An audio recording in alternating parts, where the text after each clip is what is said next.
दोस्तों, AHPI ने north India के सभी 15,000 हॉस्पिटलों में बजाज, केयर, नीवा के कैशलेस क्लेम को बंद करने का आदेश दे दिया है। मीन्स केयर, बजाज, नीवा, बूपा से अगर आपकी पॉलिसी चल रही है तो ये वीडियो आपके लिए है। नॉर्थ इंडिया के 15,000 हॉस्पिटलों में कैशलेस बेनिफिट बंद कर दिया गया है इन 3 कंपनियों का। इसे बंद करने के पीछे का कारण क्या है और ये आपके लिए कितना नुकसानदायक है, इसे मैं डिटेल में अभी समझाऊंगा, तो वीडियो में आप बने रहिए।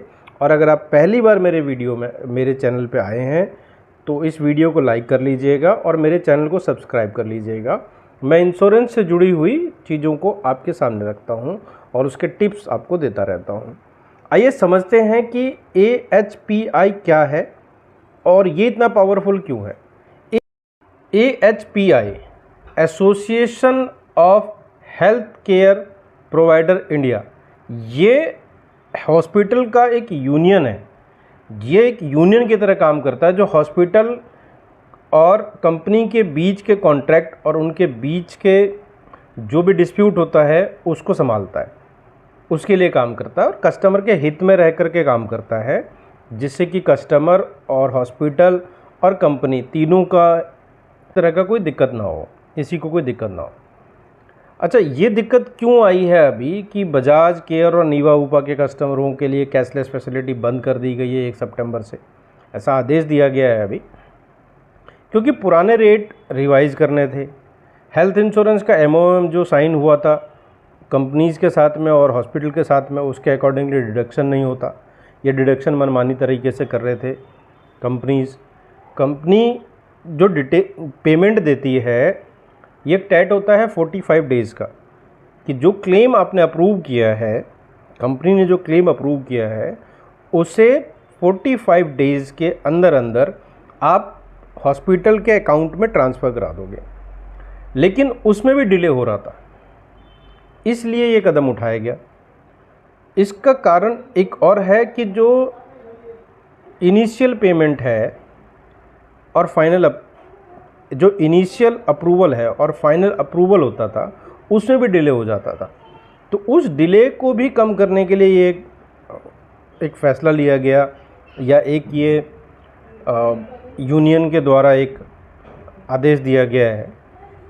इन वजहों से API ने निर्णय लिया कि हमारे जो नेटवर्क हॉस्पिटल हैं, इसमें 1 सितंबर से बजाज के और नीवा ऊपा के कस्टमरों को कैशलेस फैसिलिटी हम नहीं दे पाएंगे। अभी इसके ऊपर चर्चा चल रही है। वैसे हॉस्पिटल की माने तो मेडिकल कॉस्ट ज़्यादा आती है, हॉस्पिटल के हिसाब से तो मेडिकल कॉस्ट बहुत ज़्यादा आ रही है, इसलिए वो इसको रेट को रिवाइज़ करने की बात कर रहे हैं। बट इंश्योरेंस कंपनी की बात माने तो उनके रेट रिवाइज़ करने की भी चर्चा चल रही है और उनको अपने क्लेम की भी टेंशन रहती है कि उनका क्लेम भी बहुत आ रहा है, तो क्लेम रेशो भी उनका बढ़ रहा है। अभी इस पर कोई संतोषजनक निर्णय नहीं आया है। AHPI ने तो अपना आदेश दे दिया है, अभी कंपनीज़ अपना पॉइंट रख रही है उसके ऊपर। अभी AHPI के महानिदेशक डॉक्टर गिरधर ज्ञानी जी ने कहा कि हमारा आदेश बीमा कंपनियों के साथ मिलकर, हमारा उद्देश्य बीमा कंपनियों के साथ मिलकर मरीजों के हित में समाधान खोजना है। हम सभी बीमाकर्ताओं से आग्रह करते हैं कि वह अस्पतालों के साथ साझेदारी से काम करें, पुरानी दरों की समीक्षा करें, पारदर्शिता, शिकायत निवारण तंत्र स्थापित करें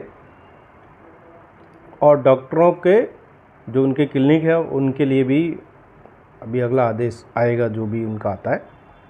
अगर मैं अपने अनुभव से इस चीज़ को समझ पा रहा हूँ ना, तो उसमें ये हो रहा है कि मैं जो अनुभव अपना कर रहा हूँ उसमें ये बता सकता हूँ कि इससे कस्टमर को फ़र्क क्या पड़ेगा, उसकी जेब पे फ़र्क पड़ेगा। अभी अगर दरों में चेंज होता है, हॉस्पिटल कहते हैं जी मेडिकल कॉस्ट इतना बढ़ गया है, तो कंपनी कहाँ से लाएगी? कंपनी हम कस्टमर से ही वो वसूली करेगी, या तो रेट रिवाइज होंगे या फिर प्रोडक्ट के फीचर्स में कुछ चीज़ चेंज होगी। कस्टमर के लिए तो सभी सोच रहे हैं, लेकिन क्या होता है अभी देखेंगे, क्या चीज़ आता है, क्या इस पे क्या निर्णय आता है। हालांकि समझा तो और सुना ये गया है कि जो बजाज है, बजाज ने अपना पक्ष कर लिया है और उसके जो AHPI का आदेश था उसे थोड़ा रोक दिया गया है, स्टेबिलिटी आई है उस पर। बट अभी क्या निर्णय, फाइनल निर्णय क्या आता है ये अभी तक नहीं आया है।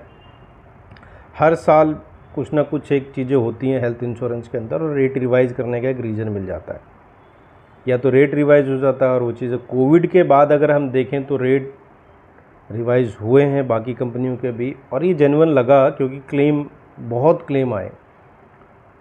और अगर मैं कंपनीज़ के हिसाब से देखूं तो बहुत सारे फेक क्लेम भी आ रहे हैं। अब फेक क्लेम तो कंपनी के कॉस्ट पे आता है, क्योंकि इंश्योरेंस जो है वो काम कैसे करता है, वो काम करता है कि आपने 100 लोगों की पॉलिसी की और उस 100 लोगों में से ये तो नहीं है कि 100 के 100 का क्लेम आएगा, उसमें से क्लेम जो आएगा वो आएगा 1 या 2, 10, 20, 50-50 का चांस लेके चलती है। लेकिन अगर 100 के 100 क्लेम आ जाए तो कंपनी की जेब में भी फ़र्क पड़ता है, कंपनी को भी फ़र्क पड़ता है, तो उसके ऊपर सारी चीज़ें हैं। ठीक है, मिलते हैं नेक्स्ट वीडियो में। जैसे ही कुछ अपडेट आता है मैं आपको अपडेट करता हूँ। Thank you.